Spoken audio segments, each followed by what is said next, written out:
So pretty much 4 years ago to the day, my mum moved into a new house and we helped her. We shifted boxes, unpacked boxes, sat on boxes for cups of tea. We celebrated Christmas in that house with tinsel hanging in between boxes, and I've been to that house loads of times. I go most weeks, and this week I was picking up one of our girls from the house. I walked into the living room and I was like, wow, Mum, nice new mirror.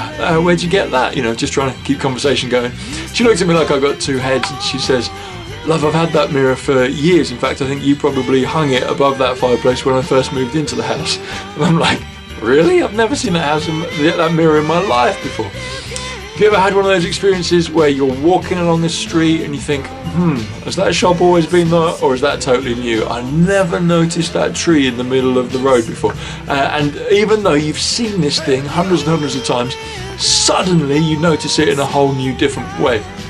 This week in our discipleship booklet, if you're tracking along, we're going to spend a week a little bit different this time, reading the same chapter every day, just again and again, walking down the same street to see if we notice something different. And my prayer is that each day something different pops out at you.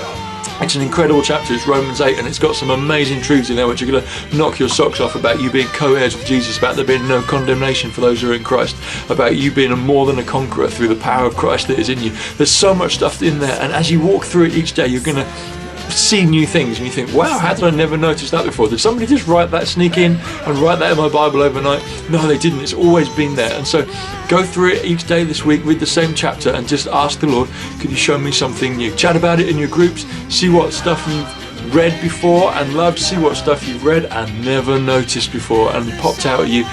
Enjoy this one. Let's be honest, it's probably the last time our groups will meet before Christmas, so have a great time in your groups, and I hope this is a great week for you. Don't forget, Carol's coming up on the 20th. Can't wait to see you there. Spread the word, invite somebody.